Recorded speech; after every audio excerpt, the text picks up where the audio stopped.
Welcome to the Once Upon an Island podcast. I'm your host, Wesley, and of course, I'm joined by my co-host, Mary. And we are here to talk about Winners at War, the finale. And we'll briefly talk about our thoughts on the season. But first, a couple of notes before we get started. The biggest one, the one that you guys are going to care about the most, I think, is the patrons on Patreon have voted for me to break chronological order. Because so far, if you haven't noticed on the channel, I'm pretty much chronological in terms of videos and like talking about winners and the story videos. But for one time only, I say that now, but watch this in the future. It'll happen again, I'm sure. For the first time ever, I'm breaking chronological order, and it's to tell the story of Tony Vlachos. The story video will be called Becoming King, the story of Tony Vlachos. It will be on the Patreon within, I'll say by the end of next week. It will be on the Patreon. I don't know when it will be on YouTube for sure for everyone, but if you want to see it this month in May, I highly encourage you to join the Patreon. It'll be up there soon. I'm already through the first 9 episodes for note purposes. So I'm hoping. Awesome. I know it's a big feat. So obviously it kind of spoils who won, but if you're listening to this, I sure as heck hope you knew who won before you got into this podcast. And then the second thing to note is this summer, I will be joining the Survivor Specialist here on YouTube for a 10-week series, Mary, about every single winner. We're going to talk, I think it's double check. In 10 weeks. No, not in 10 weeks. Sorry. Starting June 2nd for 10 weeks. No, I mean, you're talking about every winner in 10 weeks. Oh yeah. We're going to do 4 winners a week from Borne to Tony Vlachos. Okay. So yeah, we're going to talk about every season and the winner and how they won, their strategy. I think it's called the winning strategy. Don't quote me on that, but I think it's called the winning strategy. We'll quote you on that. Okay. Please quote me on that, please.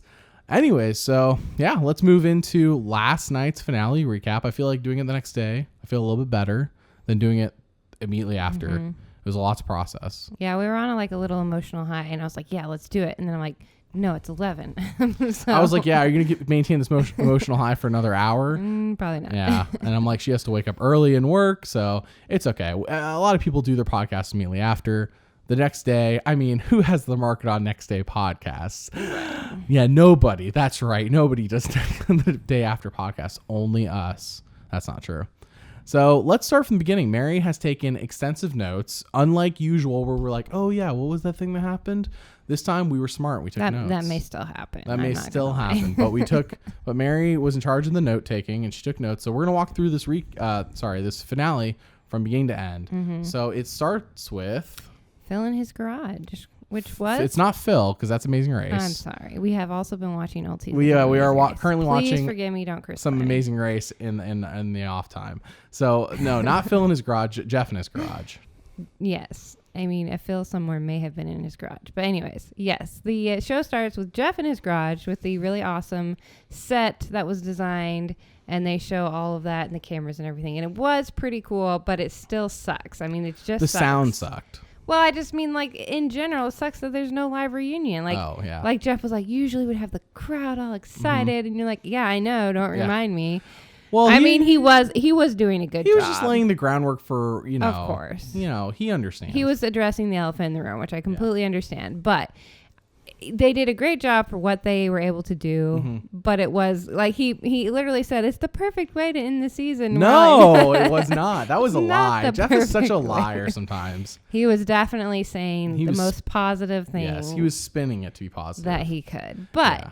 I mean, it was cool to see, the set and see how he built into his garage. Was it the beginning of the show? Because that went on for 3 minutes. Did he mention that there will be no reunion as well? He mentioned that right there at the beginning. Okay, so at that point we realized we were going from a 2 to possibly 2.5 hour episode to really a 3 hour episode, which I was completely fine with. Yes, no, I'm fine with 2. Right. I wish there was a reunion, but you know what? True, yeah. Years down the line. It's more show. Mm-hmm. Like if you're gonna watch this later on, like the reunion is cool, but personally I don't rewatch reunions. I rewatch episodes of the show. Yeah, reunions are just fun as a bonus. And don't get me wrong, I hope they can do. I've been on YouTube and I don't want to get too deep into this, but they have been uploading videos that all the survivors have been doing from their homes, talking about their game, what they thought, stuff like that. So it's in a way, you've gotten more content than you would have got at a reunion, but it's just not the same because it's not. They got gypped out of the whole experience. I mean, I know they all had the experience before, yes, which is good. At least they have all. At least it's not a newbie season, right? Where they never had that. But still, it's just so exciting to all be together on the stage, waiting for Jeff to read the names and.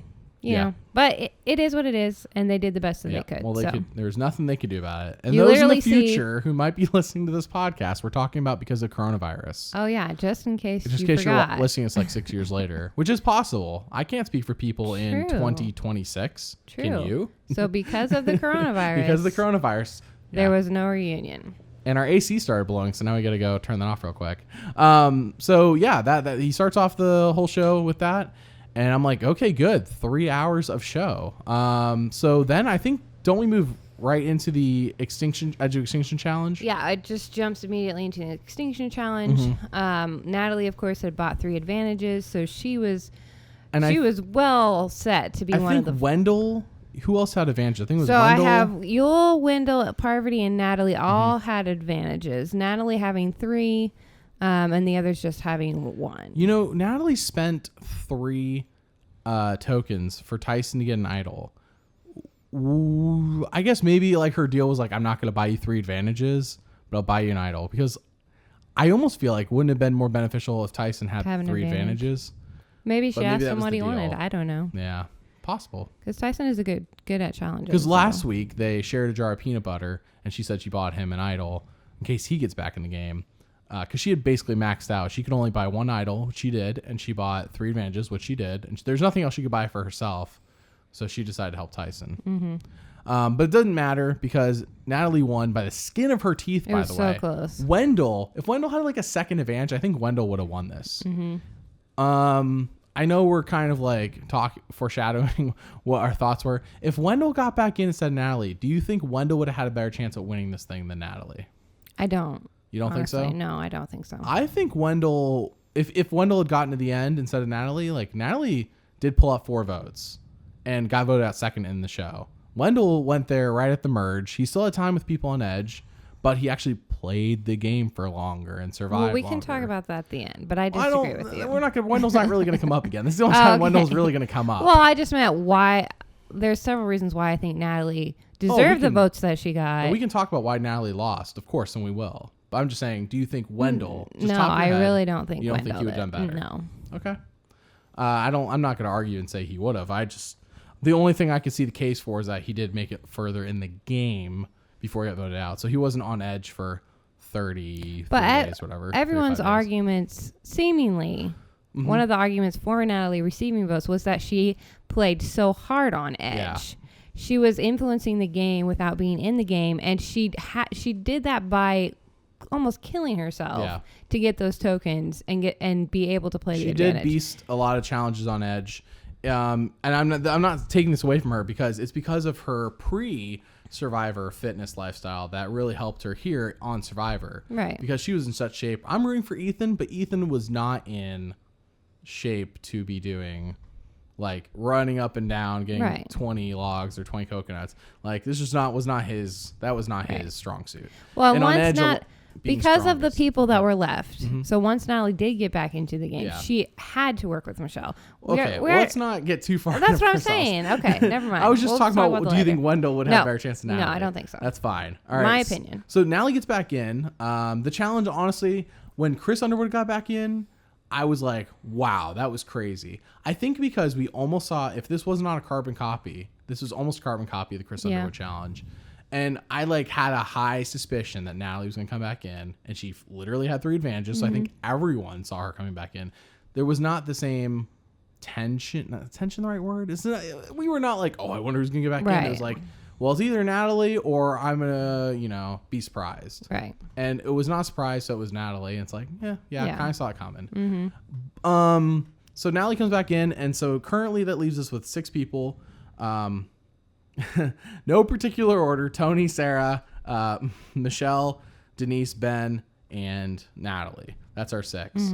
However, we do take, and then I think this is where actually having a 3-hour episode benefits us. And I don't know if this was in maybe the original plans, but we heard from like 10 different people who were on Edge about their journey in Survivor, and it was like the Rob and Amber one was the most touching. Yeah. Out of all of it. They were all really, it was really cool. It was very emotional. It was cool because you heard from like Ethan, who talked about how like Survivor literally saved his life because with the money from Survivor, he was able to help put money, I think, towards the drug that actually saved him. He said the research. the research. Money towards the research that found it. Yeah. And then Rob and Amber, of course, have their story that everyone, I think, at this point knows. And if not, you should watch Survivor All Stars. And then watch Amazing Race 7, and then Amazing Race 11, and then watch Survivor Redemption Island, and then Survivor 40. I mean, you could watch Heroes vs. Villains, not really relevant to their story, but whatever. Anyways. They're awesome. I love Rob and Amber. Yeah, we just got done watching the Amazing Race 7, which, by the way, if you have not seen Amazing Race, and you're looking for a season to watch, Rob and Amber are in Amazing Race 7, and I will not spoil how the show ends, but they do really well. So you're not, it's not like they're not out in like 2 episodes. Like they do really well. And they like literally do things that change the game of Amazing Race. So game changers. Yeah. Amazon Prime Video, they're game changers. Amazon Prime, well, that's how we watched it. So if Amazing Race 7, highly recommend. Don't look up the order people finish because it's just like, that's like half the fun of Amazing Race. So anyways, not to get too up on that, but anyways, I thought it was really cool to hear from a lot of these people, and I think the added runtime, it helped. I don't know if they would have shared all that. I feel like we wasted a lot of time because we had so much more time. Right. No, it was really cool. It was one of the best Survivor moments I think I've seen in a long time. So it was very enjoyable. The Rob and Amber thing was almost like a precursor to what we get later with 2 other people. I felt like emotionally, except for not love, a different kind of love. Oh my gosh. Well, it was like love, but a different kind of. We'll get there. All right, whatever. Anyways, Anyways, because I was not expecting to tear up twice in one episode. Yeah, we usually don't tear up in Survivor. I sometimes tear up at the family visits. He could care less.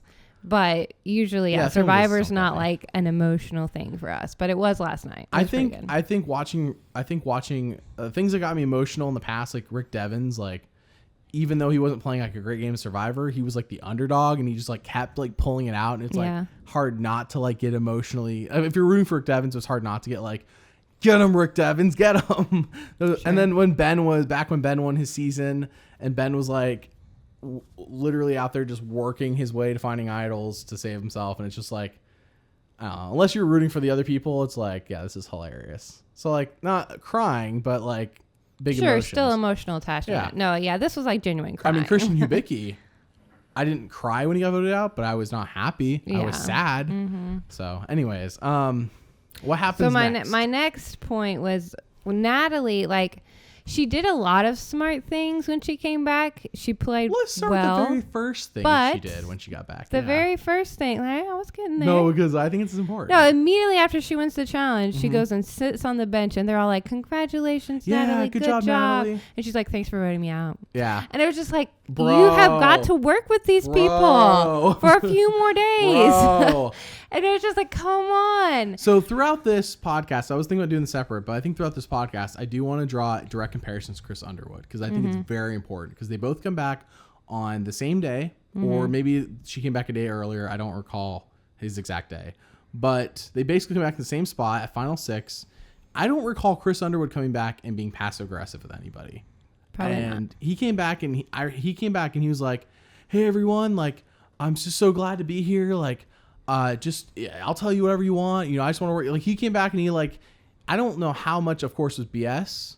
It doesn't matter because Chris Underwood came back and was like nice and was like, I'm willing to work with you. Yeah. Like he came back as like, oh shucks, I can't believe I got back, you guys. Natalie's like, thanks for voting me out. It's like, bro. The three different things I wrote down about Natalie's passive aggressiveness was the comment at the bench, and then as they're walking back into camp, they're like, welcome to camp. This is our camp. Welcome to Koru. Welcome to our beach. Yeah, and she's like, you mean welcome back? Yeah, welcome back to my. Or not? I didn't see you said you were there for like 1 day. She was there for 2 days. Okay, 2 days. It's just the whole. It's just the premise.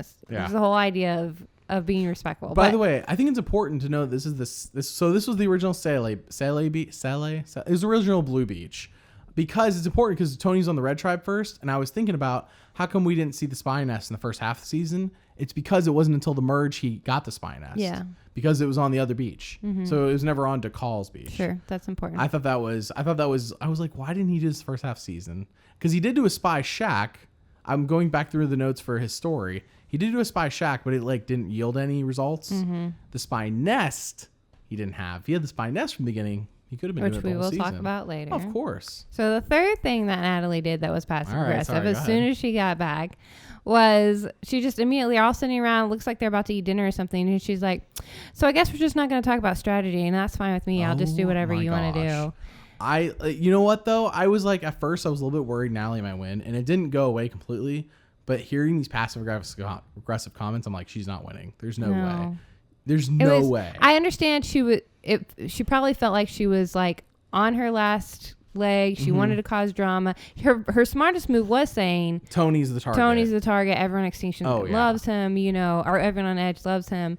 And she said she was going to come in and start telling lies, but I think that was the truth. Tony was the target. Or, I mean, because nothing in the show indicates that actually the jury was thinking Sarah was the target. Nothing indicated that in the show. So if she was lying, what was she lying about? She may have lied about other. I don't know. She may have exaggerated, maybe.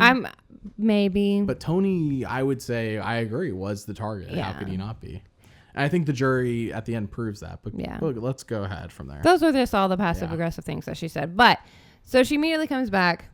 She says her passive aggressive thing, and Michelle's like, well, we can go talk because, of course, Michelle's on the bottom. Needs help anyways. Even though she's on the bottom, I'm more impressed with her this time. She did an amazing job this season. Not a winning game, but she played a better game. She did a really good job. So if she wasn't playing with all winners, she would have had this one in the bag, I think she played a better game this time. But yes, let's go ahead. So Michelle and Natalie talk, immediately bond. Natalie immediately tells her she has an idol. And they're on cloud 9. Mm-hmm. So the next thing that we see happening is basically we see Sarah being set up as possibly the foil for Tony. And what that means, for those who may not know our usage of the word foil here, is that Sarah, the moment this happens, what did you write down what was said by chance? I didn't. Oh, it's okay. So that's not a big deal. So it is at this point though, Natalie comes back and she talks to Michelle, and then I think we hear from Sarah, because Natalie just got done telling everyone Tony is who the jury is going to vote for. And I think that it seems like all games Sarah had not been thinking Tony like gets the end, he wins, but maybe something clicked here. Not that it ultimately pays off in the end, but something clicks here where they set up Sarah all of a sudden in this episode as, you know what, Tony might be the biggest target. Mm-hmm. I need to get to the end and win. Because it showed her and Tony having the whole conversation of, Michelle thinks don't believe Natalie, she's making stuff up. Yeah. Right. And Sarah was like, well, you know what? I need to just let you know that basically it's you or me kind of thing. It's almost what she was saying. Mm-hmm. It felt like, even though, hey, we're partners, we love each other, but I've been playing this game too, Tony. And you know that, right? And Tony's like, yeah, I know. She's like, I wouldn't have got here without you. You wouldn't have got, And so when we say she's being set up as the foil, it almost seems like we're being set up for the fall of Tony Vlachos. For Sarah to take out Tony. For Sarah to take out Tony Vlachos, which is, I think at this point, if I were to be the person editing the show and put myself in the mind of that they did an Edge of Extinction is Rick Devens was set up all season as, this is the king. This is the dude who, if he gets to the end, he's going to win. Right. Like, it was almost like we knew it like 3-4 episodes before. And I feel like Tony, in the same way, was set up like. That's what we talked about this at least once or twice in the podcast, that it was going to be Tony unless someone took him out, and whoever took him out would be the one that won. Would probably be the winner. And the most logical person to take him out would be Sarah, because she has been his right hand man. Yeah, right hand woman. Please, sorry. And her name is Lucina now. Get it right. Jeff can call her Lucina. I can call her Sarah. I like the last name Lucina. It doesn't have the same punch as like Cochran. Sure. Or Boston. I mean, Boston Rob's a nickname. It's not a last name. You didn't ever call him by his last name. Yeah, I never called him by. He never said just Mariano. But yeah, it doesn't have the same punches like Cochran. But Lucina, whatever. So Sarah was his right hand woman. You're right. So she was all of a sudden being set up as she's going to be the downfall of Tony, which I think also punctuates that Natalie was not going to win, because if Natalie was going to be set up as Tony's foil, we would have heard from Natalie how she's going to take out Tony. But in reality, all we really heard from Natalie was, I can say whatever I want and they'll believe me. And they don't have any, they can't fact check me against other people, basically. Which is the one benefit of coming back from Edge of Extinction, is that you can come into the game in that first day and just say stuff. Because Chris did the same thing. Chris came back in and went to I think her name was Lauren, Kelly Wentworth's friend, and he's like, hey, Kelly said that if you want to win this game, you got to make a big move, like giving me your idol. And Lauren, and I'm just paraphrasing this whole thing, but Lauren's like, oh, okay. And then at Tribal, Lauren plays her idol for Chris, which was a brilliant move by Chris. You're going to see nothing along those lines from Natalie in this season. No. But what I am saying is that Chris was like Rick Devens was the king. Chris was brought in. Chris was the foil. We never for once thought Victoria. I'm trying to think of everyone who's in that final 6. Gavin, Julie. We never thought those. We didn't think those 3. I can't remember if there's somebody else, and I'm sorry if there was. Though I don't think those 3 were ever set up as the foil to Rick Devens. But Chris was when he was brought in, and Natalie comes in. She's not set up as the foil. So Sarah all of a sudden is foil, which makes sense because all season, even like last episode, Michelle's like, Tony's gonna win this game if he gets in. And Sarah's like, you think? And she's like, yeah. Yeah. It's like Sarah How do you not see Sarah this? didn't get it for some reason. I really think it took. I think it's because they're like best friends. Right. Yeah. And I'm sure that they really did work together on almost everything. I'm and sure. Tony was so good about making her think that she was in charge. If I were to go back and check the stat sheet, I'm sure they voted together on almost every vote that they were in the same, camp. Right. Or so yeah. But anyway, so that got us a little nervous, and then we go to the immunity challenge.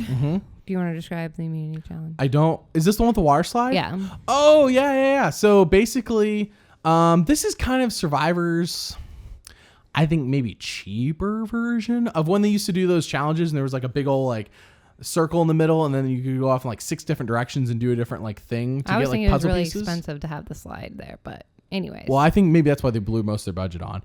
So in the past, there's been like the final epic, like final 5, final 4, final 6 challenge. Where they have like a big circle, and it's like that's where you do your puzzle, but then you have to go out in like every direction to get your pieces. Well, in this case, it's more like there's linear. This massive water slide that you slide down, and then you do one of like, I think there was 3 different tasks. There's 3 tasks, but they weren't off in different directions. It was all kind of like a linear from watching on TV. They had to go through 3 different tasks, get puzzle pieces, and go back up. And it was I don't know exactly how to describe this, but it was like you basically had to like stack your towers. Yeah, you had pieces that you had to make sure were all level. You basically had to make a structure that was like that made like They've done it before. Anyways, yeah, but just know they built like a tower. Yeah. With puzzle pieces. And Michelle had done this in Co Wrong, and I said, wouldn't it be funny if she kicked this? Because I remember her kicking it in Co Wrong if she won it.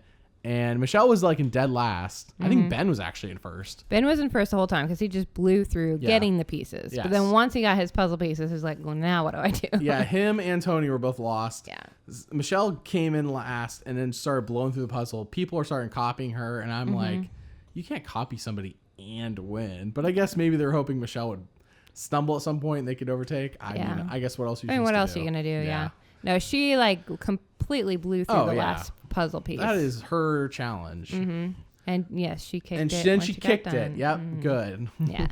That was fun. I was kind of glad that she won. Like I obviously was still rooting for Tony, but it was really nice to see her arc in this and her story and just how confident she became. So I think what's important, knowing that Michelle just won immunity, is that going into this tribal, there's truly only 2 people eligible if everybody plays their idol, because Tony has an idol, Ben has an idol, Natalie has an idol, Michelle has the immunity necklace.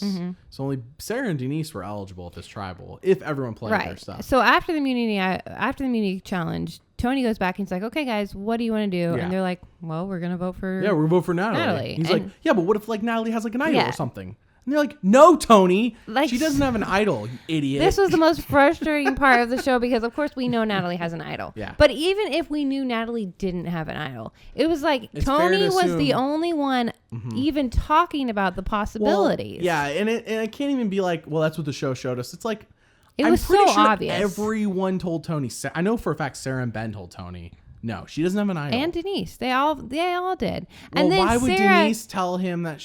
Oh, no, I'm sorry. You're right. And Denise. I don't know if Denise said it to Tony. I just remember she may have said it to said it to Ben or someone. Yeah. But even Sarah in her confessional was like, which was hilarious. Yes. And I was leading into tribal. Yes, but it was so, she was just like, Tony just doesn't know what he's talking about. And no one realizes that I'm the one that's keeping Tony calm and manageable. I'm the smart one. He's the dumb one kind of thing. I know what's happening. He doesn't. The thing is that's part of that setup for the foil, because if they had gone through this tribal and Natalie was voted out and just didn't play her idol, which is possible, or she played it for, I don't know why she would, played it for Denise to make a big move like Chris did, because Chris made those big moves when he played. We didn't know how Natalie was going to play yet. Yeah. What I'm saying is that if Natalie had gotten voted out because she played her idol wrong or didn't play it, and then Sarah, goes on to win, this is like part of that narrative. Like, I'm the smarter one of the two. But at that point, I felt better because it was so obviously leading up to Tony was right and Sarah was wrong. I was like, okay, well, good, because they wouldn't make up all this build up for, oh, maybe Sarah will get Tony. Oh, no, she's really kind of not playing smart here. I don't know. I thought it was more of a funny moment.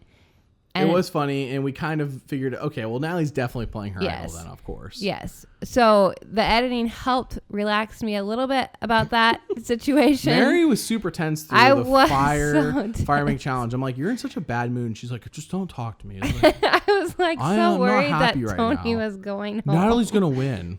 I kept telling him that Natalie was going to win. Anyways, and that made me mad. But anyways, no. Since episode 7, I've been telling you Tony's gonna win. Like, I know the narrative set up Tony. But I am the pessimist of the relationship, and you are the optimist. And I always see the worst case scenario. Worst case scenario was Natalie was gonna win. But anyways, moving on, we get to tribal, and of course, everyone votes. Wait, no, no. Before that? Yes, okay. Because Sarah gives her whole pre-jury speech, which was really smart, and I do genuinely believe that she also believed what she was saying. Oh, yeah. But it was... The timing was good. Right. So basically, Jeff was asking, how has Natalie coming back into the game affected your game? Yeah. And everyone gave a little, generic responses. But Sarah was like, it changed my game because, now I see how people perceive us and how they think Tony's winning. But really, it's just been me. And yeah, really, I'm running the show. I'm the Dominic Abate of this, and really, if you think about it, this is similar to Ghost Island, where like when we watched that show, it was like Dominic Abate, in my opinion, was running the twosome of him and Wendell. Yeah, but he didn't get the credit at the end, and I think that could have been in Sarah's mind that I'm with Tony, and the last famous twosome that we would have been Ghost Island, and Dominic didn't get his due. I mean, he lost on a split vote. Well, that was not her reasoning at all. I know, but I know it wasn't said in the show, but it's possible she could have been thinking, I need to, before day 39, I need to show why I'm actually and that could be running the show. Whatever reasons, it was smart. It was very smart. So she does this whole spiel about how she's been healed because now she doesn't have to feel guilty anymore for the way she played in her previous Game Changers seasons. When she won, and people weren't very happy with her apparently. And it was very obvious that it made an impact on the jury. It showed Sophie and Adam talking to each other about about her speech. It was good. It was emotional.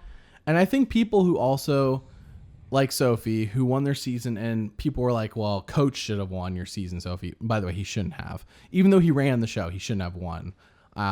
Anyways, that's a discussion for another time. But I feel like people who, like Sarah, were not respected as winners or the best of their season can relate to Sarah saying how she felt like crap after winning $1 million. She still felt like crap. Yeah. And I think a lot of this, and this is I know the next tribal really is gonna hammer this home, is like, we'll talk when we get to Ben. I'll wait. I got something. Yeah, you good. Keep jumping around. I'm not just jumping ahead a little bit because it kind of connects to Sarah, but it's okay. She'll still be there when we get to Ben. So let's wait till we get to Ben. Okay. For the thing I have. So surprise, surprise, everyone votes, and Natalie has an idol, and she goes and plays it. And Tony the whole time is just like has his head down. He's like, I told you guys. Yeah. I told you she had an idol. I told you. Which could have been like these. Also for the jury, but I'm sure he was really frustrated. So of course, then Ben and Tony both have to play their idol. They have to revote, and Denise goes Tony home. Tony and Ben play their idol, and it only leaves Sarah and Denise eligible. We obviously know at this point that Tony and Ben are not voting for Sarah. Yeah. So it was possible that Michelle and Natalie, who are teamed up together, could have voted for Sarah. It made it a split vote, but that's not the And then case. they would have had to make fire.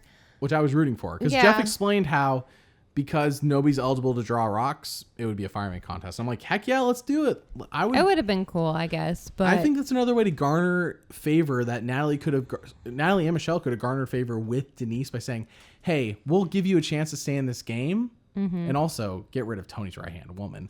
We'll give you a chance to stay in this game if, we want to partner up with you in a way. And even if it didn't work and Denise went home, at least it would look good that, like, hey, I gave Denise a chance. Right. I do wonder why they didn't vote. I mean, maybe they just wanted to make it easier. They didn't want to do the tie. I honestly don't feel like I fully understand why Michelle and Natalie voted for Denise. This is part of why I say Natalie came in the game, and I think she played a very simple. They probably knew. Maybe they knew Denise didn't do fire at all. I don't know. It doesn't matter. I mean, we didn't even see an offer to Denise to say, like, hey, like, would you like to have a chance at making fire? Yeah. We saw Natalie whisper to Michelle, I think, and that was it. That was like the extent of what we saw. Yeah. So it's not that the offer wasn't there, but I feel like if the offer was there, they would have showed it because that would make for good dramatic television. Even if Denise had said, no, I don't want to make fire. Like, what? Okay. No, I'll just go home. Like, that would be like still better television than what we saw. So they would have showed it. Right. Shown it, I think. So they've all voted again. Yeah, Denise goes 4-0. Yeah. And this is why I say Natalie's game is very boring in this season and simple. It's just like these are survival moves to get you to the end, but this is not like you have 3 to 4 days to like prove why you're the better player than people who've been there all season. Yeah. You survive past Denise, but this is not like a Natalie move. Mm-hmm. So anyways, we move on. So they all go back to camp. Mm-hmm. And Tony doesn't even... I mean, he just tells Sarah, I'm going to go look for an idol. And Sarah's like, okay. And so he waits. He tends the fire. He waits till everyone goes down. And then he searches the jungle. I thought he might catch the jungle on fire. He built a fire out in the middle of nowhere. He said, I'm going to go build a fire out there and start searching for the idol. Like 2 minutes after he got back from tribal. Yeah. So he looks all night long and doesn't find it, which is crazy to me because he was always really good. And again, Natalie finds it. And I'm so tense. I'm like, Natalie is doing so well. During Final Tribal, Tony said that every night, I don't know, that could be a little bit exaggerated, but he said every night he's looking for idols and he like gridded the whole jungle and it took him till day 26 to find one. Yeah. So it's possible that Tony just wasn't 100% on his game this season with finding idols. True. Yeah. Or they were harder. I don't know. And clearly he didn't find one. Game Changers. He said, you guys make nice. I'll go find an idol. And he like ran off and he didn't find one because he would have been saved. Right. And then in Kageon, he found the super idol. And I think he found, I don't remember all that, if he found multiple idols, but he didn't find any in Fiji is my point. So he's not uber familiar with Fiji and where they hide idols in Fiji. Like some of these players who only played in Fiji. Yeah. Yeah. Maybe that could be it. I feel like it's part of it. He's also like 6 years older here too. Yeah. And he wasn't Kageon, so. And after a while, I'm sure searching all night, you just get tired. You just can't do it. The dude just like he should have been an advertisement for Energizer. He just keeps going and going and going and going. I don't think I've ever seen on the show Tony sleep or lay down. Like when does he lay down and sleep? I don't think I ever see does. Obviously he does. Obviously at some point he has to. I'm just saying I don't think I've ever seen him lay down and sleep in 3 seasons. Like we see I saw this season Nick laying down and chilling. I saw other people laying down and chilling. There was an interesting shot later that I was going to talk about, but it happens a little bit later. But about Tony? Yeah. But he wasn't laying down, but he was sitting. It was almost like he was meditating. He was like just sitting on the beach, just being chill. And I was like, this is weird. We never see Tony just sitting. And it was happening when Natalie and Michelle were like conspiring because she had found the idol. Yeah, Natalie's like, I found the idol. Michelle's excited. And it was almost like, oh, look, they're playing and Tony's just sitting on the beach. And so I thought that was interesting because we never see that. Yeah. But anyways, moving on. Okay. So what's next? Natalie finds the idol. Well, everyone goes out and looks in the morning. Yeah, everyone looks in the morning. And I actually thought this might be the chance Ben has to find an idol. Yeah, but he didn't. Because he hasn't found one all season. He helped Denise find one, but he hadn't found one. No, wait, he did find one. Did he? Yeah, he was right there. Of course, he played when one. Tony was But he found it with Tony. I don't know. No, he found it because Tony right. didn't. He found it. It was just weird because Tony was right there. It was weird. It wasn't a normal find. Yeah. Yeah. Anyway, so then we go on to the next immunity challenge, which Tony wins, which is... This is his 4th win of the season. Mm-hmm. What was this immunity challenge? Remind me. I was just trying to remember. Oh, okay. This is not the one where they catch balls. No, that was the third one. Jeff likes saying balls. Oh, shoot. Okay, so the first one was the water slide, which is pretty cool at the water slide.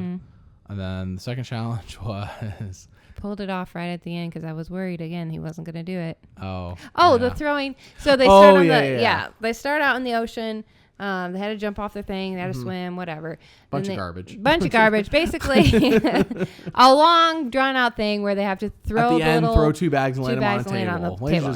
And him and Ben were really close. I don't think even Natalie and Michelle were even really in it. Any of the or women. Sarah.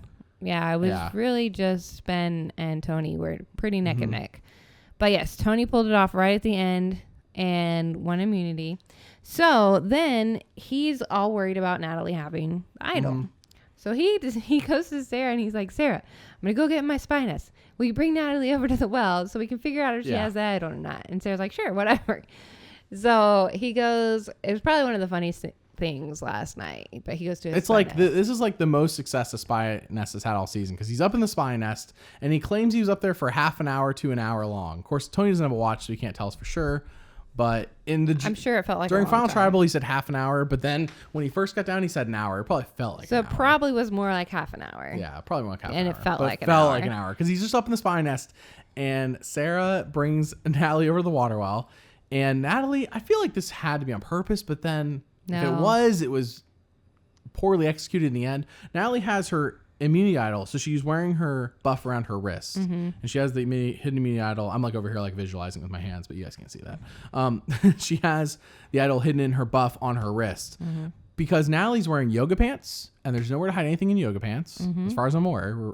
Correct me if I'm wrong. And she's wearing a sports bra, and there's not much room to hide things in sports bra because that's like squishing. Right, but she could have like had it in her bag. I mean, she still could have kept it in between the, in her sports bra. Well, some people hide it there, or she could have hid in her shoe. I'm just saying there was several places to hide it, and unfortunately, it seemed like she hid it in her buff on purpose. I don't think she did though, because she seemed really upset that. Yeah, in the moment, it seemed on purpose. Sarah noticed it. It seemed very convenient that Sarah noticed it. It seemed very convenient. Sarah noticed it, but it was like convenient in a way. It's like, was she being set up? We learned later the answer must be no, but it seemed like almost like Natalie was like, if I hide it here and then Sarah sees it, or it could be like a plan where she's like trying to tell everyone she's safe without just coming out. That's what I'm saying. It makes Natalie look immune, so when she gets tribal, she doesn't play it for herself because she looks immune. Yeah, that could be it. But anyways, which would have been a Chris Underwood-esque move. Yeah, because to go draw back to Edge of Extinctions, that first tribal, Chris saved himself by tricking Lauren into playing her idol for him. Great move. This tribal for him, he when he got back from Edge, this was I don't like that they did this, but this is what they did that season. You come back from Edge, and as long as you survive one vote, you basically have half of your idol to somebody else, and if you survive one vote, they can give it back to you if they want the other half, so you have one full idol. So at this point, he had one full idol because Devins gave him back the half. Devin shouldn't have done that. I understand why he did, but he shouldn't have. And anyway, so Chris has an idol here, so he's just going to play it on himself Final 5, which is a smart move, because I think, from what I recall, he was a target. Or this was a tribal where they everyone was playing fake idols that season. Yes, this is the tribal where Lauren played a fake idol on herself because Devins was hiding fake idols everywhere. Julie played a fake. You remember that? That was hilarious. Julie played a fake idol on herself, and then Devins played a real idol. Gavin played a real idol, and Chris played a real idol. Yeah, there's a lot of idols. Yeah. Everyone had an idol, whether it was real or fake. So it was a funny tribal. This tribal, not so funny. No. So Natalie finds the idol. Sarah knows about it. It then goes into well, should we vote for Natalie? And Tony seems pretty certain we should just vote for Michelle. Yeah. And that's pretty much all we hear from Tony in regards to what they should do voting wise. Right. But then we have a whole scene with Ben and Sarah. And one of the strangest exchanges I've ever seen, I think, on Survivor. And it's weird for a winner. Yeah. For sure. Where Ben just says, Sarah, if you feel like you need to vote me out, I'm giving you my blessing.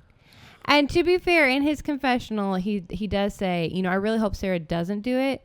I feel like it was more like he wanted to give her the permission so she didn't feel guilty. Because he did say, friendship is worth more than $2 million, and I get that. But I just don't understand. Why not just vote out Michelle? What was the problem? It's not...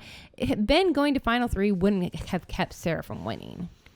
I really don't see... I don't see why Sarah voted him out. I don't see why Ben offered himself up. I think at this point... Nothing made sense. Ben was saying, Okay, so I think it's very important to know that sometimes people in the game of Survivor have different motivations than winning the game of Survivor, which sounds crazy, especially in season 40, especially with the cast of all winners.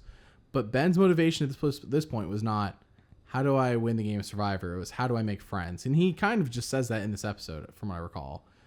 He says, like, he wants to make friends. Last time he didn't, I guess he, like, burned people or whatever. I think Ben was a controversial winner, and he got a lot of flack, I'm sure, from the general public, even though Ben's a cool guy, about his win. And so, as Rob Cesternino said in the Amazon, that's what I was going to say earlier, you know, if you're here to make friends, you could have done, that's dumb. You could have done that at home, you know. You should be there. I'm paraphrasing, but like, yeah. Like if you're on Survivor, you're there to win the game. Like, what are you doing there if you're there to make friends? You could have done that at home. But on the other hand, I feel like Ben didn't come into the season thinking, I'm here to make friends. I think Ben was there with the idea that I'm going to win this game, but I'm going to do it in a more social manner, versus how he did it last time, where he was social the first half of the game, and then it kind of like became Ben Bomb City all day, every day, which was fun to watch. But I think Ben was there to like win a more traditional game of Survivor.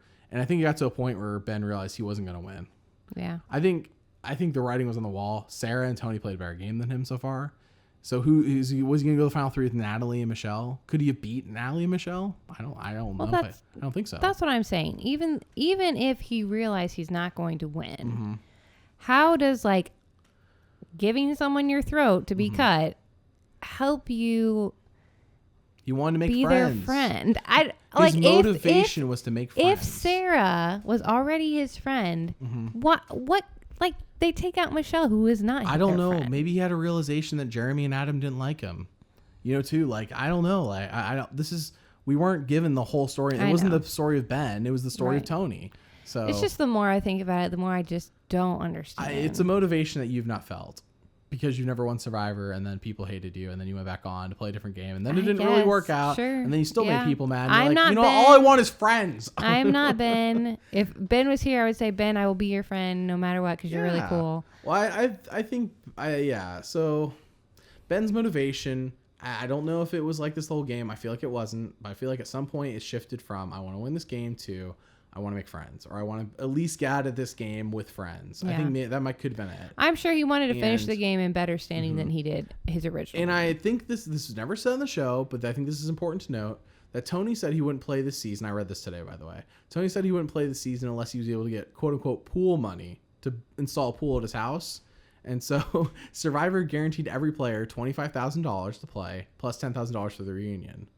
So every player got $35,000, no matter where they placed, which I think makes more sense than the traditional, like if you get voted out first, you get like $3,000, which is not very motivating for people who've already won $1 million. Yeah. So what I am saying is that he's gotten so far in the game, and it's not like at this point, it's not a money issue. I think Ben is a recent winner. I'd almost guarantee he hasn't blown that $1 million. He has a family. I feel like he's probably responsible. My point is that money is not what Ben is thinking, and he doesn't. I think Ben thinks he doesn't have a shot at winning the $2 million. Yeah. So he's gonna get second, third, fourth, fifth place prize money, which is still really good, by the way. Second place is $100,000, and it goes down from there. Yeah. But it's on top of $35,000 guaranteed. Yeah. So I think Ben's just like, I'd rather come out of this game with friends than come out of this game and burn people to get to the final 3, and then just make some more money. You know, we see whatever his reasoning, he did it. Yeah. And Sarah took him up on the offer. I think the idea that money buys happiness is actually something that was really in this season, because we have these winners, but they still don't have self-worth. Like, they still struggle with self-worth. Yeah. Even though they've won $1 million and won a game on national television, you know, the strategic game, they still don't feel whole in a way. So they struggle with self-worth. And I actually talked about, I had a short podcast on this. I did this after Eye of the Idols, where I feel like in Survivor, a lot of people struggle with self-worth, and you see it on the island. And I think it's because they have a lot of time to reflect. Yeah. And I think Ben, that's what he's going through here. He's struggling with self-worth. You know, $1 million doesn't solve all your problems. It doesn't truly make you happy. I know people think that if they had money, it would make them happy, but money just gets rid of the money problem, but like all of your personal issues are still there. And in this case, a lot of people winning the $1 million actually created new personal issues they didn't have before winning it. You know, Ben didn't have oh man, nobody wants to be my friend because of how I played Survivor before we played Survivor, obviously. Sure.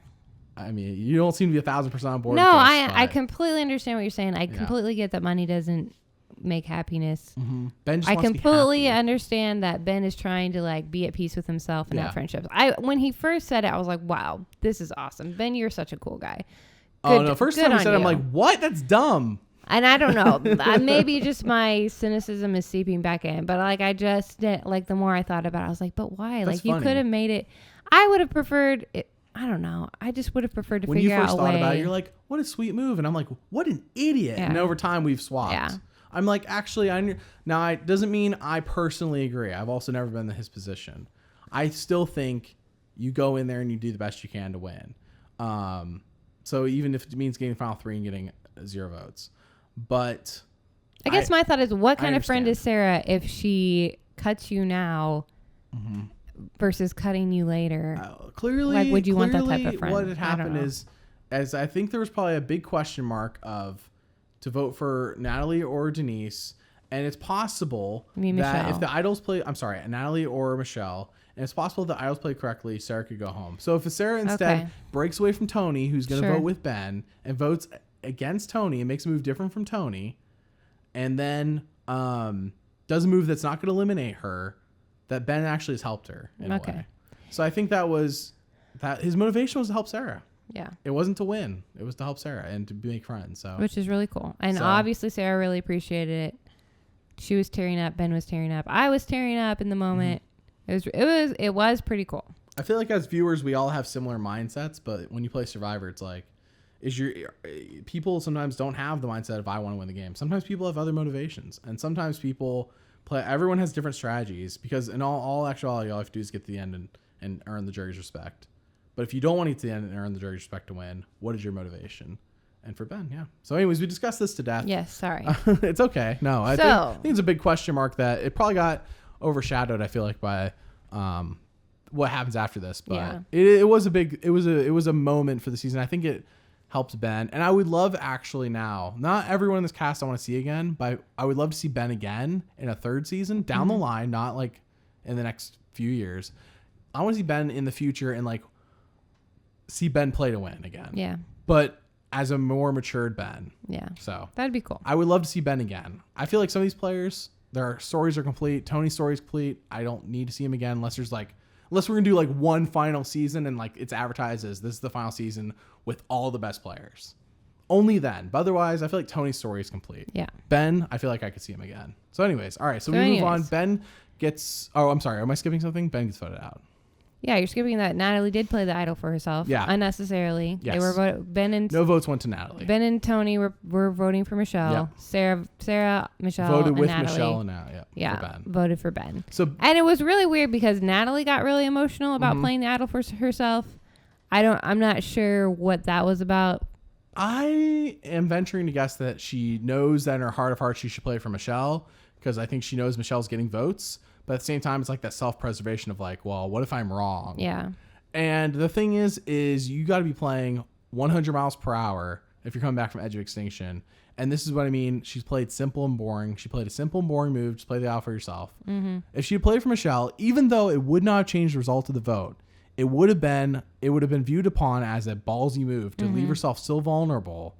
And actually, it still negates votes. So it's not like it was like this worthless idol. You can't play it any other time. This is the last time. So it was just a boring move playing for herself. It did nothing. So then we have the final immunity challenge, which is the ball dropping challenge, the ball dropping challenge, where you drop a ball and you catch it and then you drop it again and it gets up and up to more and more balls. Right. Yeah.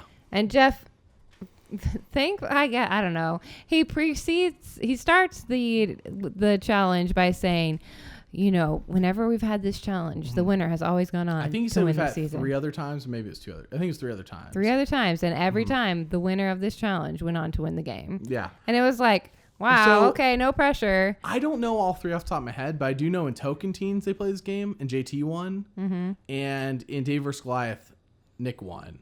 So, and yes, they did win. I just don't know top of my head what the 3rd season was. So if somebody in the comments can like tell me what that, because I without like scouring Survivor Wiki, I am curious. So what's the 3rd season that somebody did this and won? It's probably one I've watched and I just don't remember. I remember the Nick one because it had the same locations where they did this one, and I really like the location. Nice location.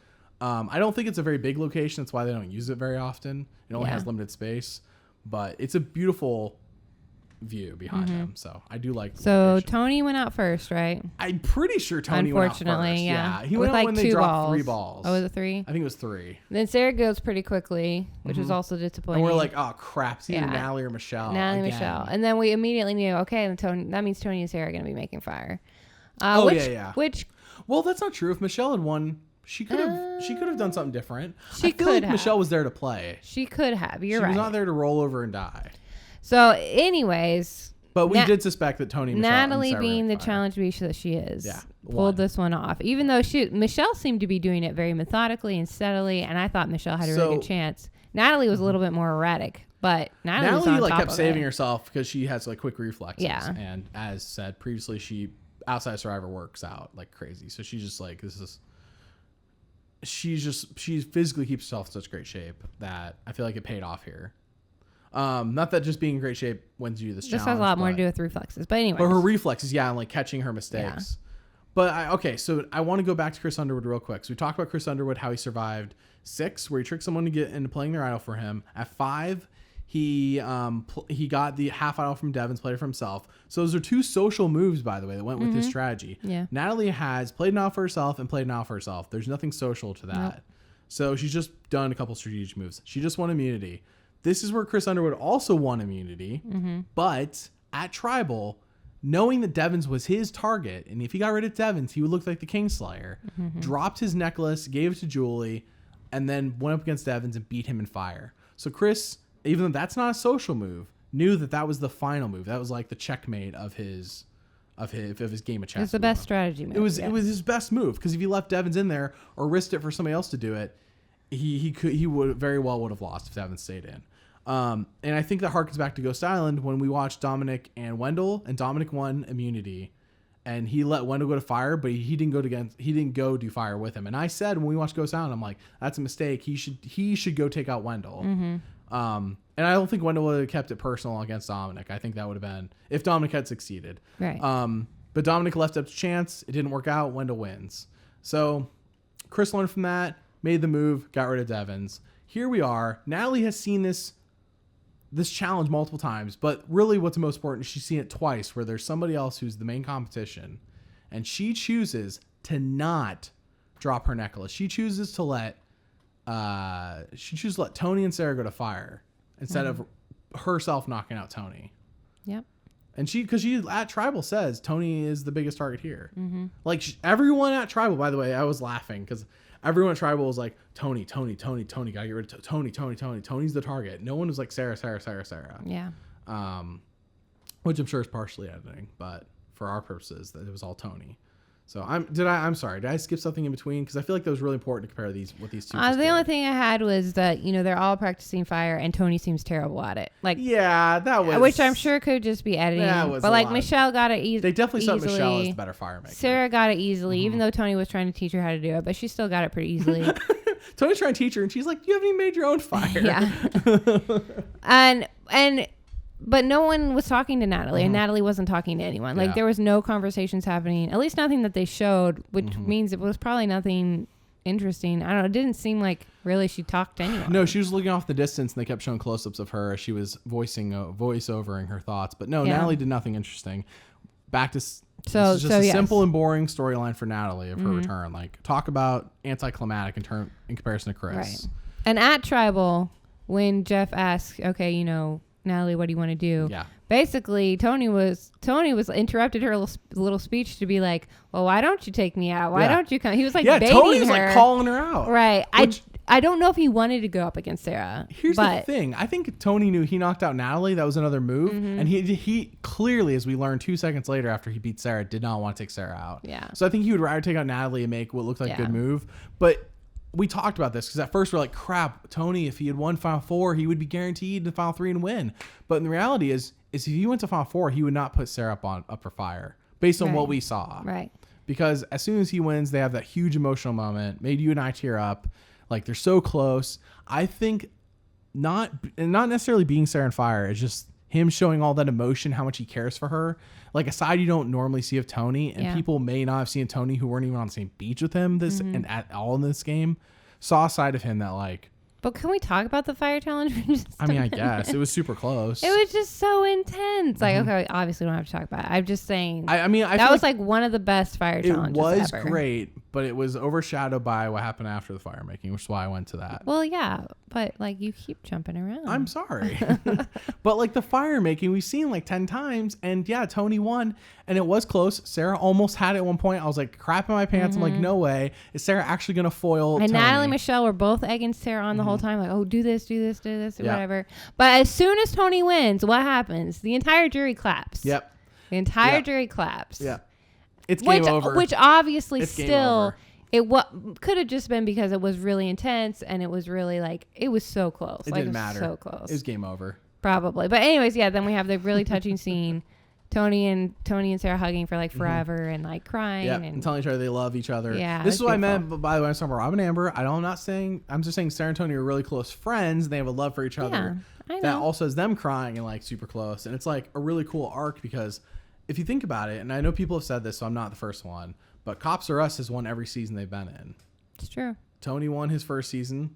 Sarah won the second season. Tony won the third one. Mm-hmm. So I personally am okay with not seeing them ever play again. Yeah. Not because I dislike them. Well, Sarah had a great completion to her story, I think. And she really ended it well. And yes, Tony's now the king, which again, we're skipping a little bit, but everyone already knows. I know. But no, I liked how Sarah's story feels finished. Yeah. And it was so good. It was really good. But so anyways. Tony knocks out Sarah, and in all actuality, if he had won Final Four immunity, he would have gone to the end with Sarah, I feel like. Mm-hmm. And it would have been super close. If he had gone to the end with Sarah and Natalie, that would have been terrible. Because I feel like, would Natalie have beaten Michelle on fire? I don't know. But if Natalie had beaten Michelle on fire, because we saw Natalie get 4 votes at the end, would there have been enough votes for Sarah and Natalie that actually Sarah pulled? Like Sarah gets 6 votes. And Tony gets 4 and Natalie gets 4. You know what I mean? Or I think Tony still would have won. Well, I would like to think that. I'm pretty sure Tony still would have won. I feel like it would have been more split. More would have gone to. But even Michelle played a really great game and she got 0 votes, which I was really surprised by. So I know we're going by what we see on the TV show. Can I tell you what other people said afterwards? Sure. Okay, so there was 4 people. And don't quote me on this, but I think it was Yule, Adam, Danny, and somebody else. All said they would have voted for Michelle, but they were afraid that if they voted for Michelle, Tony wouldn't have enough votes to beat Natalie, and they didn't want Natalie to win. So it was almost like they voted for Tony because they didn't want Natalie to win, which thank you.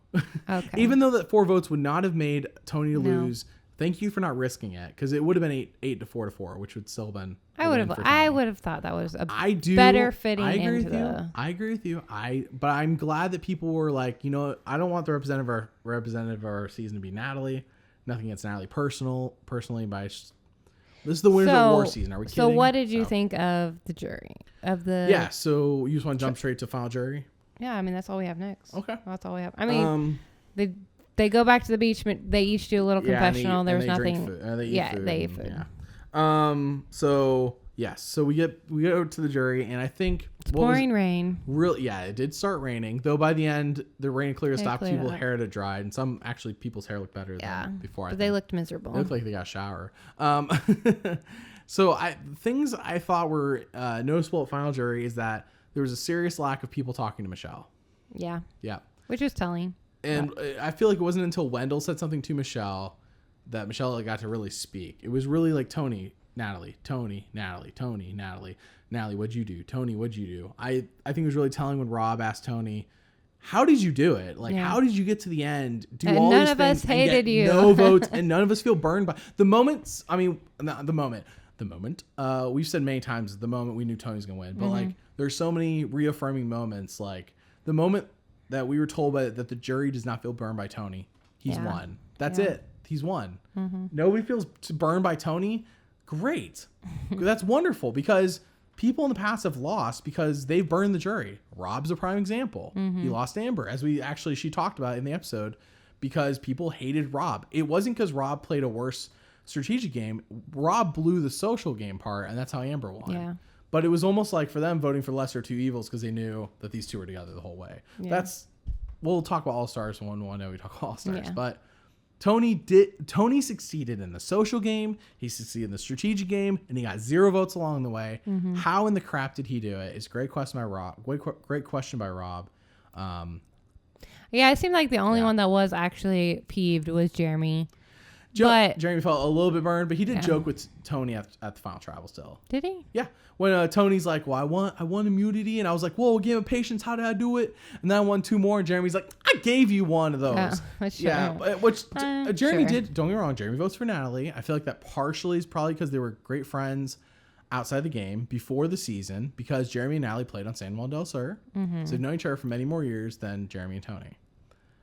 Jeremy could have felt... I think Jeremy was mad. I don't think Jeremy rightfully should have felt like burned by Tony, because Tony saved him at least 2 tribal councils from getting voted out.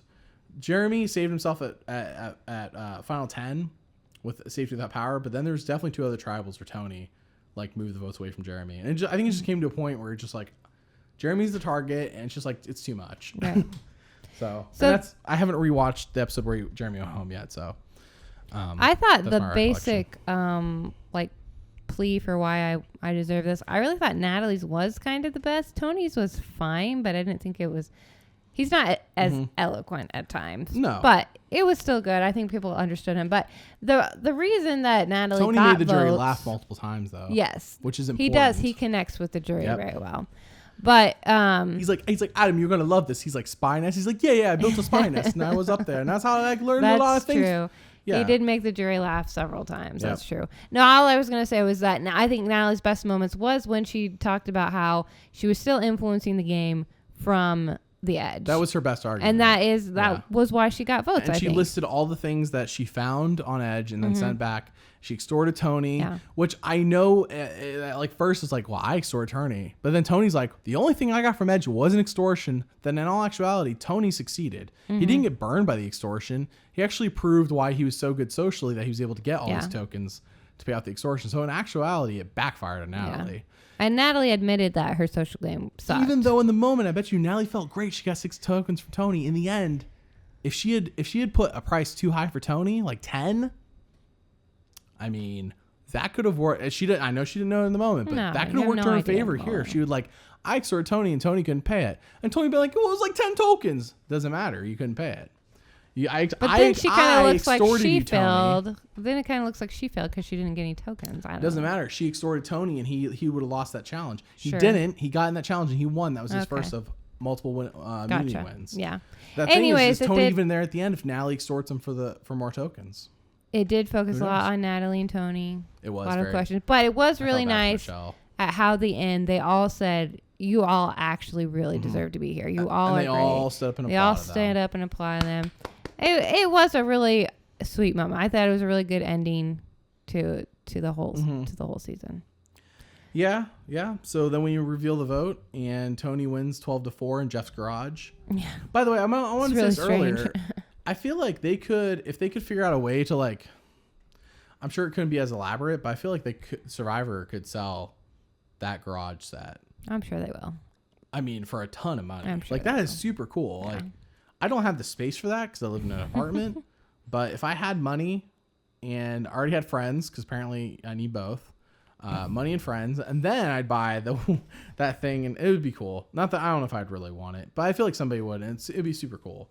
It was really strange to have. Yeah. Jeff's reading to an iPad. Yes. Votes.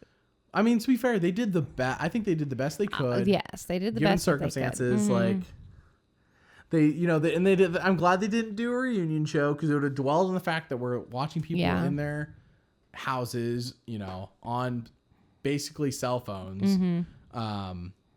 That would have been really weird. It would have been lame. 30 minutes. Right. So I'm glad they didn't. I'm glad they just spent more time on this professionally shot and edited show, which tells me that at some point over the past couple months they had to go back and add to the show and everything. I'm sure. Filled it out a little more. Yeah. And to be fair, after watching 3 episodes, I don't know, aside from the time that all the Edge people talked about their journeys, where they added to the show. Yeah. It didn't feel like, unlike last week, unlike the the episode where it was 2 hours, but in reality it was like an hour and a half because all the fluff at the end with like the recapping the season. It's like, I don't know where the fluff of this episode was. Yeah. So it was really good. Can we get 3 hours in the future plus a reunion? I'm okay with that. Because I'll watch. Can we start a little earlier? No, they're not start earlier. But I mean, like, the fact is the reunion is not like a popular thing. But please, I would love every season to have a 3-hour finale plus reunion. That'd be awesome. What else is on CBS at 11 p.m. on Wednesday? In May or in December? Like, I have no idea. Nothing. So the local news. We kind of skipped a little bit over the fact that as Jeff's reading, Michelle pretty much knows immediately. She looked dejected. Yeah, she did look. But I will say she realized she got no votes. When Tony won, she looked genuinely happy. Like, I think she was like dejected, but then she's like, I'm on national TV, and also I mean, sure. Natalie looked mad. Oh, well, I don't know on what planet did Natalie think she was going to beat Tony after watching the show? I think I understand why Natalie at Final Tribal's like, I have a chance to win. Yeah. But you just watched the entire season. Did you miss everything Tony did? Like, Tony outplayed you, and the show made a point to show that he outplayed everyone. Yeah. So I feel like by the time you get to the finale, you have to know. I know it's not like, well, I don't know for sure, but you have to know, like, you didn't win. Yeah. There's no way.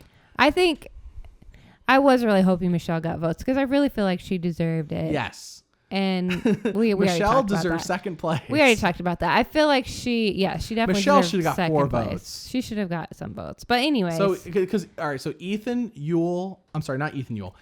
Tyson, Parvati, and one other person voted for Natalie.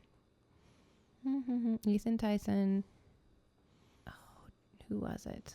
I don't dwell too much on this. Yeah, I forgot. It was one other person voted for Natalie.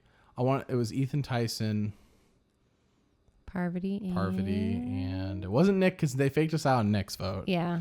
I did think Rob's vote was pretty epic when he went when he said, I forgot exactly what he said, and I know you haven't seen All Stars, but Alicia Calloway in All Stars did that same vote reveal where she said something. She's like, Rob, you and I agreed to never write each other's names down, and I'm upholding that agreement. And she voted for Amber.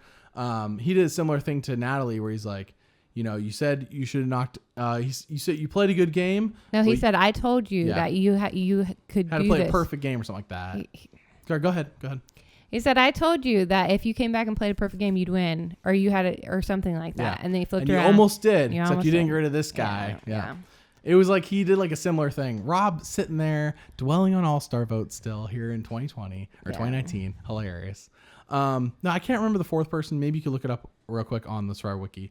But I think we can quickly gather that Ethan voted for Natalie because he literally never met Tony in the game. He only saw him at Tribal. Also, there are CBS segments if you have CBS All Access. I know some people have uploaded to Instagram, maybe YouTube by now, where each of the jury gives like 7 minutes of their thoughts about it. And I watched Ethan's, and Ethan basically says that he only knew Tony from Tribals, and he wanted to see Tony's like personal connections to people.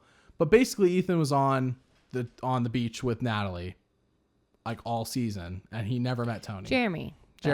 Yeah, we said that earlier. So Ethan votes for Natalie because he had a personal connection with Natalie all game, and he thought she played like a beast on the edge of extinction. Jeremy votes for Natalie because he felt burned by Tony from what we were showing on the show. And they were friends. And I'm sure they've been friends since San Juan del Sur. Tyson said on Instagram he voted for Natalie because he said he'd rather give a friend $2 million than give it to an acquaintance, which I think sucks because Tony was on the beach with Tyson for at least 2 weeks of time in between both times he was on the beach. So that's a failure on social. That's a failure on Tony's game in a way that he couldn't do that because it wasn't like he was on the opposite tribe like he was with Ethan. Like he didn't have a chance with Ethan. And then I'm sorry, who's the last one? Parvati. I wonder if it's kind of similar situation where Parvati and Natalie were on the edge for so long together. And Parvati wasn't on to call with Tony. Yeah, and they seemed to be really connected on the edge. They did a lot together. They worked together. They went and found stuff together. You're right. Like they were called when Aubrey found the thing on the edge of extinction together. I'm sure she probably knew that Tony was going to win, but yeah. Yeah. So I understand the Ethan, Parvati, and Jeremy votes. The Tyson vote, I'm like, that's a failure on Tony's game. But we're talking about out of 16 votes, Tony failed on 1 vote. Like, that's an incredible success rate on the votes he was able to get. So he got people's votes that he like Rob that he never played in the game with. Rob was just so impressed by him. And I already knew, I told you when we were watching too, I'm like, whoever Rob votes for is who Amber's voting for. And that's exactly what happened. Duh. Yeah, Amber has a brain of her own, though. I'm just saying, but her and Rob are in such lockstep. I'm not saying she doesn't. I'm saying they're in such lockstep that I'm sure for the past however many days, they're like, they both have talked to each other like you and I do, and they get on the same page, and they're like, well, here's what I'm voting for. I feel like her and Rob don't commonly go, I'm doing this. Well, I'm doing this. Screw you, you know? I don't feel like that comes up very often between the two. I feel like these two are, that's why they're so great together, because they do work together so well. Yeah, but you could vote for, anyways, never mind. Yes, they could respectfully vote for different people, but I feel like Amber multiple times in the season said she's there for Rob. Yeah. And there to support Rob. And if Rob's voting for Tony, she's going to support Rob and vote for Tony. Mm-hmm. Amber doesn't, I don't think Amber really like had a personal vested interest in the final three. It was, if Ethan was on that final three, she would have. She was the one that was like saying, you each deserve to be here. You're all amazing, and started the standing ovation. But I'm saying she doesn't have like a vested interest more so in one person than another. These are winners from 28, 29, and 32. Yeah. They're not winners from season 3. They're not winners from season, 10, nothing like that. Like if it was like Ethan on that jury, he would have gotten Rob. He would have got Amber. I don't know all of Ethan's votes, but he would have got those two because there was like best friend's wife. I don't know. No, he would have.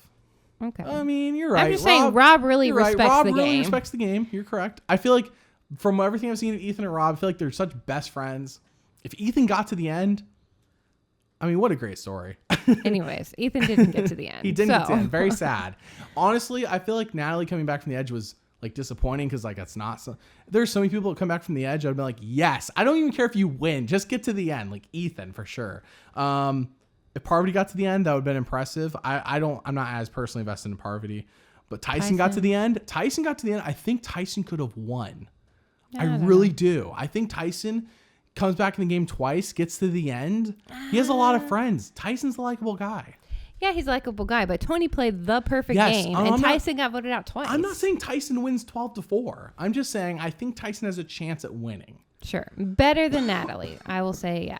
And I don't want to sit here and break down how everyone would vote between Tyson and Tony. I am saying that if Tyson got to the end, he had a good chance. I feel like he had a lot of friends, and he's very likable, and he was just on the edge, cracking jokes and eating peanut butter. Yeah. You know, on top of playing the game, like he didn't play he survived tribals. It's not like he got voted out immediately upon getting back in. He did survive a couple tribals where Wendell and Adam went home before he went home, so. Anyways, yeah, if you've made it to the end of this podcast, here we are. That's Winners at War. And we have no idea what season 41 is going to be yet. It seemed like they did say, Jeff was hinting toward a young... He did say 16-year-olds can apply. He was looking for 16, 17, 18 He said if you're this everyone age, can apply, but he's especially looking for 18, 17, 16. So it seems like they're going to do like a really young cast. I think the suspicion is either A, they want 16-year-olds because by the time they reach season 43, they could be 18. Bit weird to be doing that now, but whatever. Or we have suspected that they could be, and I think this rumor was basically started with Rob's podcast, and it's not even like substantiated by any actual information, but they could be doing a domestic Survivor somewhere in a cool location. Like Rob suggested the Old West. I said if they had to do an island, they could do the Virgin Islands. That's U.S. territory. U.S. has a couple of island options. Of course, everyone thinks Hawaii, but you said that you think Hawaii is probably packed to the brim. I don't think so. They probably have nowhere in I've Hawaii never been, so I don't know. But I don't think they would have many locations. I'm sure there's an island location Survivor get to shoot the show. So, and I think Virgin Islands might be an option. I know Guam's U.S. territory. I've never been to these places, so I can't speak for a fact. But I am saying that while staying within domestic, they could do Survivor for a season or two because of Corona. And so it could be possible because they're within the U.S., the rules are changed in terms of who can play. So maybe they can get the first ever 17-year-old to play Survivor. Or 16-year-old. I don't know. Are they going to win? No. But it would be the if first they time. are all between It's 16 not a and whole 18. cast. It could be. Why not? Yeah, no. I don't want to see a whole tribe of 16, 17, 18, 19, 20-year-olds. But then I don't want to see a bunch of 30-year-olds just killing off a bunch of 16-year-olds. That's why I just said I don't want to see them. I don't want to see a bunch of teenagers get strategically so you want to see like one or two get voted off. No, right I'm away. okay. I'm okay with like, it's like when we've had a couple 18-year-olds before. Like, that's fine because I want a diverse cast. I just don't want a whole tribe of 16, 17, 18, 19, 20-year-olds. I think that's ridiculous. But anyways. Survivor boomers versus zoomers, as people have been saying. We will find out what it will eventually. be. But I was just going to say that this was probably my favorite Survivor season that I've ever watched. Wow. That's a big statement. What about Token Teens? Nope. Dave versus Goliath? Nope. You're a heathen. Nope. I mean, those were all great, but like, I don't know. I just those are my top two. I love this season. Token Teens number 1, Dave versus Goliath number 2. Winners of Order probably fall. So I'm currently rewatching some seasons I haven't watched since they first aired, so I can't speak exactly. But this would definitely fall top 10. I don't know about top 5. It could be around. It could slip into the 5 spot, but top of my head, I want to say top. It's definitely top 10. It's just I can't. It's not my favorite season, but I respectfully allow you to have your own mind. Oh, thanks. I appreciate the permission. Anytime. So yeah, thank you for tuning in, everyone. Just a reminder, the Tony Vlachos story will be on the Patreon within the next week or so. And I'll be on Survivor Specialist this summer for a 10-week series recapping all the winners and their strategy. So very fun. And Mary and I will do another podcast this summer. We were thinking about doing a Survivor Trivia night podcast. Survivor Trivia. You guys can be able to play along. We'll figure that out. But in the meantime, thank you for tuning in, and we'll see you next time. Bye. Bye.